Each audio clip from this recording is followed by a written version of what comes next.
మనం పుట్టినప్పుడే మన తలరాతను భగవంతుడు రాసేస్తాడు కదా! మరి మనం పూజలు ఎందుకు చేయాలి అని కొంతమందికి అనుమానం వస్తుంది. రైట్? అయితే బ్రహ్మ నుదుటిన రాత రాసేటప్పుడు అందులోనే ఒక మాట రాశాడంట. నేను రాసే రాతను నేను కూడా తప్పించలేను. అయితే మీరు మీ పూజలతోటి, ఉపవాసాలతోటి, మీ అర్చనలతోటి మార్చుకోగలరని.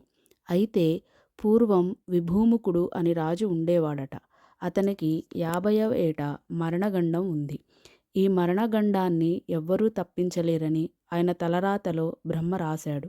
అతని అదృష్టం బాగుండి ఒక గురువుని ఆశ్రయించి, ఆ గురువు చెప్పినట్టు అర్చన, మృత్యుంజయ జపము చేసి చావవలసిన వాడు బ్రతికాడు.